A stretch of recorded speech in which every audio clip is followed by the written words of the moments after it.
નમસ્તે વિદ્યાર્થી મિત્રો, આજે આપણે ઓવરહેડ ડિસ્ટ્રીબ્યુશન સિસ્ટમનું લેક્ચર નંબર 4 ખૂબ જ important topic components of three phase four wire overhead distribution system. Component એટલે કે વિવિધ ભાગો. જ્યારે પણ તમે એમ કહેતા હોય કે તમે એક ડિસ્ટ્રીબ્યુશન સિસ્ટમ સ્ટડી કરી રહ્યા છો તો એની અંદર કયા કયા પાર્ટ્સ આવે છે એ તમને એના વિશે માહિતી હોવી જોઈએ. આગળના લેક્ચર્સમાં આપણે દરેક કોમ્પોનન્ટની ડિટેલમાં માહિતી લેવાના છે, પણ આજે આપણે ખાલી એના પાર્ટ્સનું ઇન્ટ્રોડક્શન જોવાના છે કે ઓવરહેડ ડિસ્ટ્રીબ્યુશન. પહેલાં તો થ્રી ફેઝ ફોર વાયર.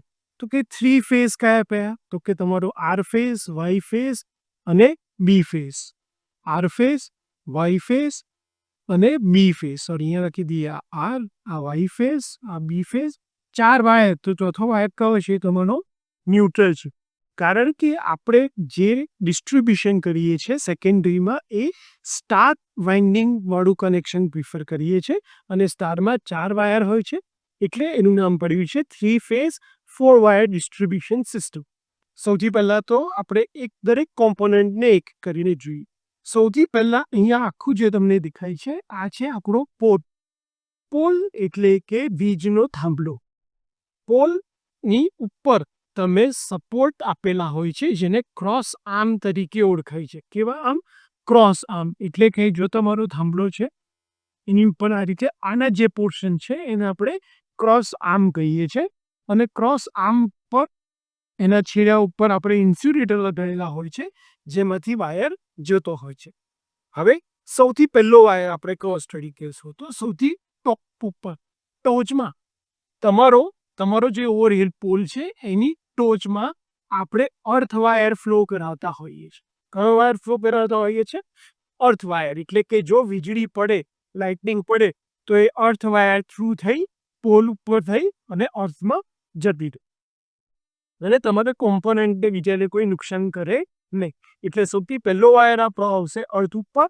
અને એ ક્યાં હોય છે? તો કે તમારો જે પોલ છે એના ટોપ પોર્શન ઉપર આપણે એને અર્થ વાયરને ફ્લો કરાવીએ છીએ, જેમાં કોઈ પણ પ્રકારનો વોલ્ટેજ હોતો નથી. આમાંથી કોઈ પણ સપ્લાય જવાનો નથી. એ ખાલી અર્થિંગને પાથ આપવા માટે છે. હવે આવે ક્રોસ આર્મની વારી. તો અહીંયા પહેલો ક્રોસ આર્મ મેં દેખાડ્યો છે જેના બંને છેડા ઉપર એક એક ઇન્સ્યુલેટર છે અને આ ઇન્સ્યુલેટરમાંથી આ જે વાયર જઈ રહ્યો છે રેડ કલરનો તમને દેખાય છે, આને મેં કીધો છે આર ફેઝ. એવી રીતે આ બાજુ જે તમારો ક્રોસ આર્મનો બીજો છેડો છે ત્યાંથી આપણે આ ગ્રીન કલર એક ડ્રો કર્યો છે એ છે તમારો વાય ફેઝ એટલે કે યલો ફેઝ.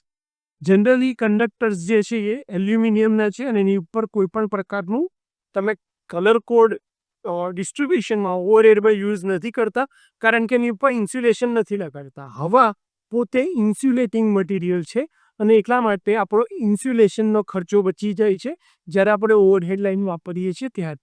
તો આ લાઇનમાં કંડક્ટર આઈડેન્ટિફાઈ કરવા માટે આપણે એને નામ આપી દીધા છે રેડ, યલો, બી અને ન્યુટ્રલ. પણ ફિઝિકલ દેખાવ ઉપરથી તમે ડાયરેક્ટ નહીં કહી શકો કે આ રેડ છે કે આ વાય છે.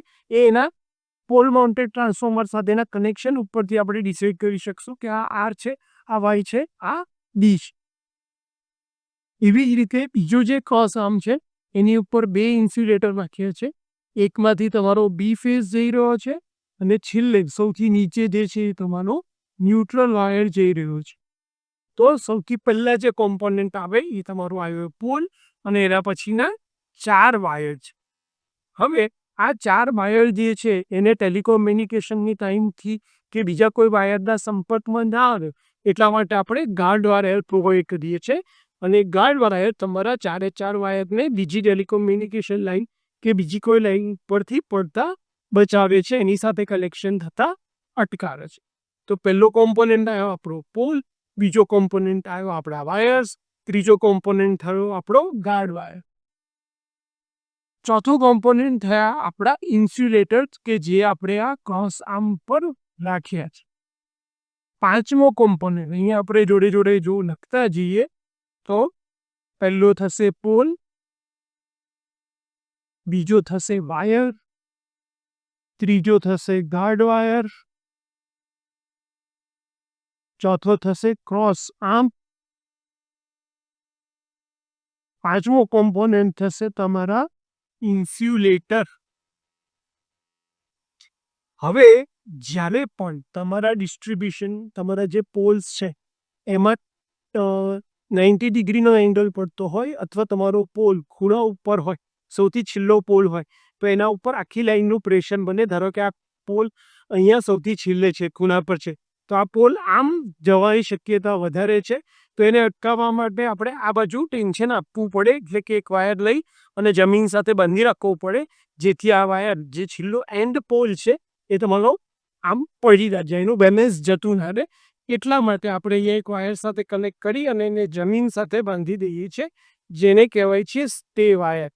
તો સ્ટે વાયર કયા પોલમાં જરૂર પડે? જે પોલ તમારો કોર્નર ઉપર હોય અથવા તો 90 ડિગ્રી એંગલ બનાવતો હોય, ત્યાં પ્રેશર વધારે હોય, ટેન્શન વધારે હોય, તો એને બેલેન્સ કરવા માટે આપણે એક વાયર યુઝ કરીએ છીએ, જેને આપણે કહીએ છીએ સ્ટે વાયર. તો છઠ્ઠો કોમ્પોનન્ટ આપણો આવે છે સ્ટે વાયર.